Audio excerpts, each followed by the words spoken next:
आताची सर्वात मोठी बातमी समोर येते। कोकण रेल्वे मार्गावर सर्वात मोठी चोरी झाल्याची घटना घडली आहे। कोकण रेल्वे मार्गावर मत्स्यगंधा एक्सप्रेस मध्ये बुगी नंबर B5 मधील आसन क्रमांक 36 या ठिकाणी बसलेली रामा सुरेंद्र माडा राहणार वाशी नवी मुंबई ही महिला उडपी ते LTT असा प्रवास करत असताना मडगाव रेल्वे स्टेशन ते विन्हेरे रेल्वे स्टेशनच्या दरम्यान झोपेमध्ये असताना अज्ञात चोरट्याने त्यांची खाकी रंगाची लेडीज पर्स चोरून नेली। या पर्समध्ये रोख रकमेसह 22,70,500 रुपयांचे हिरे जडित सोन्याचे दागिने होते।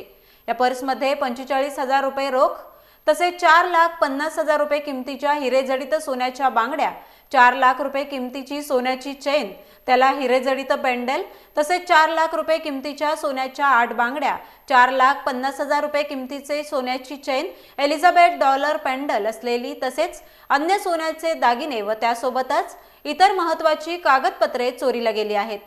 या संदर्भात कोकण रेल्वे मार्गावर विन्हेरे या ठिकाणी त्यांना जाग आली असता त्यांच्या ही बाब लक्षात आल्यानंतर पोलीस ठाण्यात तक्रार दाखल करण्यात आली आहे। याबाबत 3 फेब्रुवारी रोजी रात्री रत्नागिरी जिल्ह्यातल्या खेड पोलीस ठाण्यामध्ये अज्ञात चोरट्या विरोधात भादवी कायदा कलम 379 प्रमाणे गुन्हा दाखल करण्यात आला असून या प्रकरणी अधिक तपास पोलीस करत आहेत।